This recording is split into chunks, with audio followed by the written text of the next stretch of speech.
This is Barry Martin Snyder, and our websites are luminousself.com and wayofthechrist.net. Both links are below. One of the greatest hindrances and limitations to connecting with our inner divinity has to do with this mostly Western understanding or idea of sin.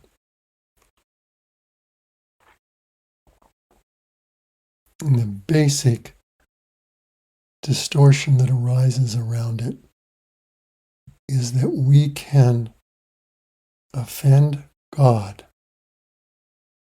and therefore be justifiably subject to condemnation and punishment.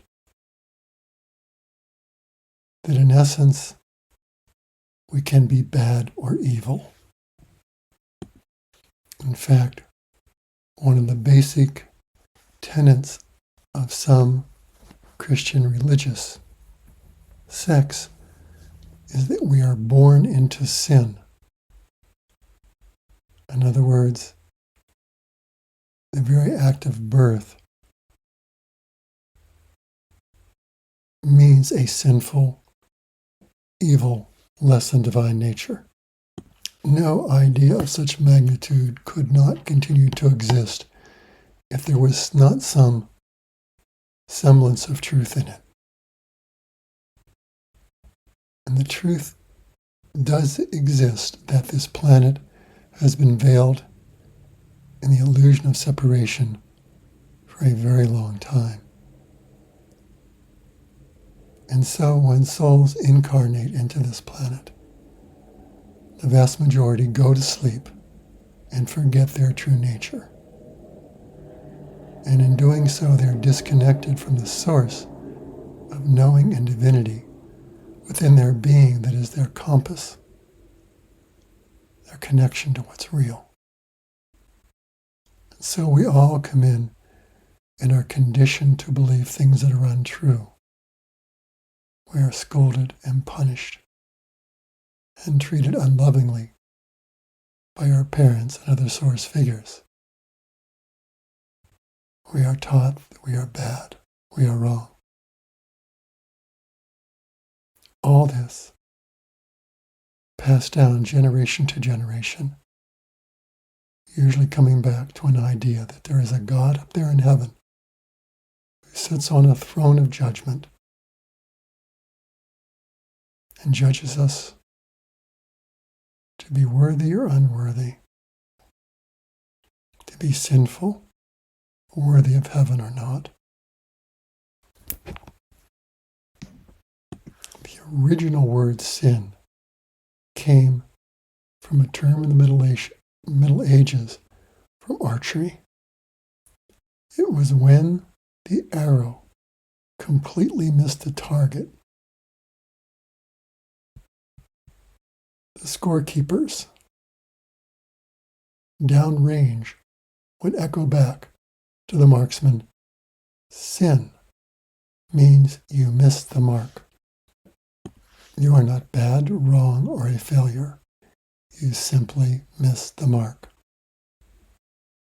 The Gnostics believed, and rightfully so, that the God of the Old Testament was pathologically angry, continually condemning and demanding sacrifice, was not the real God.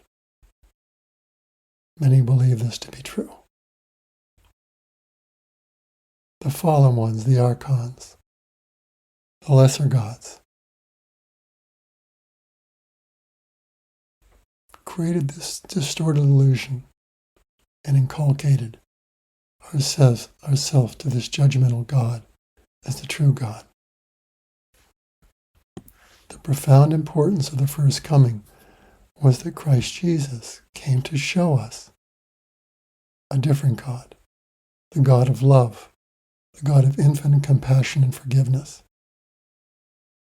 in his parable of the prodigal son. The prodigal son who left his father, went out into the world, and did many, many things that decried the divinity of his own being. Sinned again and again, in the sense that he did not act from who he was. But when he turned to come home, the father ran out and met him with open arms, with complete love, and ushered him warmly back into the kingdom. The truth is, as Jesus said, we are made in the image and similitude. The Source Creator created each of us as individual souls in the image and similitude. It can only create as its own nature. It's impossible for it to be otherwise. And because it is omnipotent, omnipresent, and omniscient, there is nothing outside of itself to oppose its creation, to tarnish it or change it in any way. We as souls are always drops in the ocean of God. We never leave that ocean. And we are that ocean of holy, pure, and perfect divinity as our true nature. That is unchangeable. It can never be in one way altered or blemished. But what can happen is that souls can go to sleep and dream the dream of separation. And because we are infinitely creative, we can mock up in this dream a holographic, externalized projection of something that is not true, that is unreal, an illusion, a relative reality, which this earth shows us every day, this world we have humanly created. It is a 3- and 4-dimensional hologram created in the illusion of separation, in which all kinds of distortions to our true nature are explicated. Fear, hatred, attack, domination, guilt, shame, all imbue so much of this human creation. But they have no ultimate truth, power, or reality beyond this bubble. In the awakened state, we see the absolute illusory nature of all of them. What we are is unchanging divinity. Awakening is to free ourselves from this illusion of sin. And we come to understand the more Eastern idea of karma, which Christ also explicated as ye sow, shall ye reap. We are infinitely creative beings. As aspects of the One, that is our nature. What this infinite, luminous, divine presence in us, whatever that qualifies as truth, is externalized, sent out into the infinitely creative field of divine, feminine beingness that is the great mother of all. And she mirrors back our creations to us. They come back to us so we can see our creations, experience them. There is no judgment or hatred in this. It's simply the structure of creation. And we get to experience our creation directly. And karma is simply the return of what we've created. Again, no good or bad or right or wrong. But it is very obvious when we experience the return of our hatred and judgment to us through the hatred and judgment and condemnation of others, or all kinds of other distortions that come into our body as disease, that we know it's not a reflection of who we are. That's why we seek healing. That's why we seek awakening. It does not reflect our true nature. If we didn't intuitively know it was not so, we wouldn't seek healing, we wouldn't seek to awaken. The return of karma, the return of what we have sown, is the beautiful built-in way that reality returns to us for introspection, for contemplation, so we can see ourselves. It is the ultimate mirror.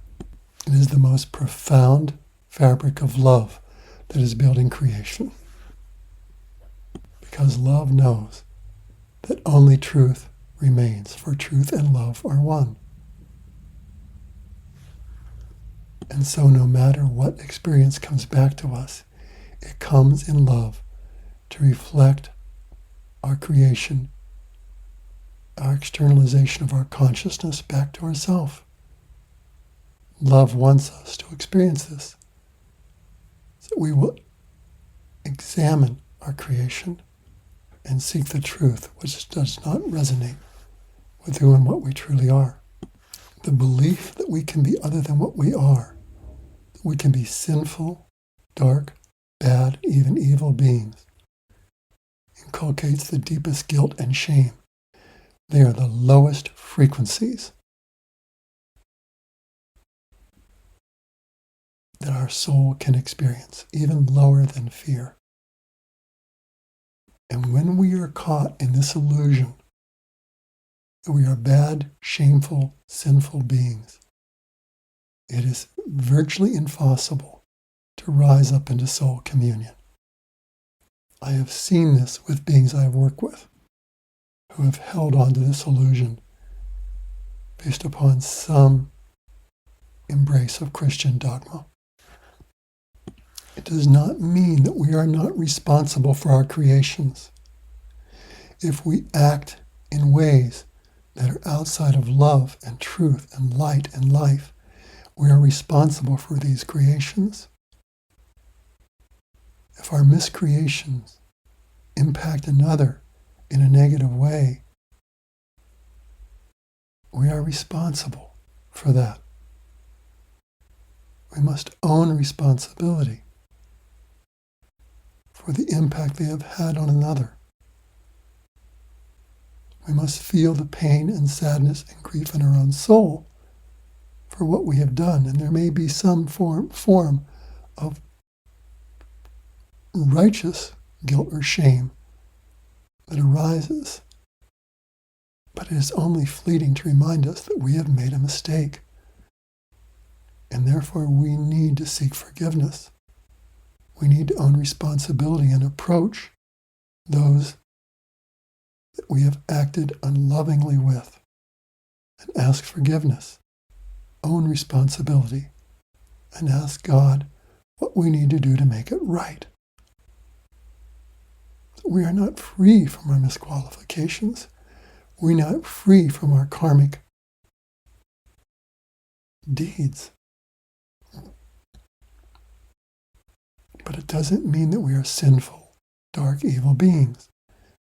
It means that we were asleep forgetting who we are.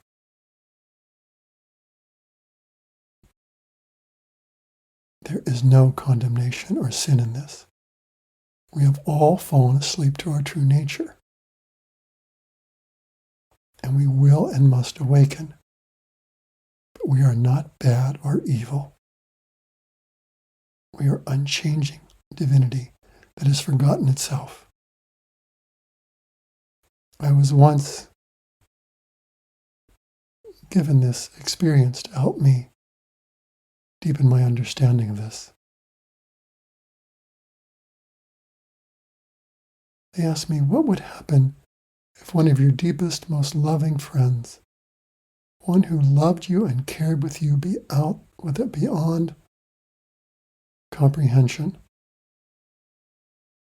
took a drug that caused him or her to forget her true nature, caused her to be overcome with a spell of fear in which he or she saw everything beyond itself as separate and potentially dangerous and threatening. They could be harmed and even cease to exist by everything out there around it. And if under the spell of that drug, that soul came into your home and saw you as dangerous and threatening and attacked you personally, destroyed things in your home, yelled and screamed at you, even hit you, how would you respond? It may be very difficult, but the next day, when you found that they were under a drug that induced them into this mass psychosis, into the psychotic trance, and they came to you and explained what happened and apologized deeply and asked your forgiveness, would you not immediately forgive them and feel sad and grieve what they had been through? What a horrible thing to happen. But they would be restored to their true nature, to who they really were, and you would hug and embrace, and forgiveness would be easy. This is the inner asana of soul, the place we must reside, with ourselves and all who act towards us with anything like less than love and light and life. Never to judge and condemn, to mirror back to them what has happened, but only with love.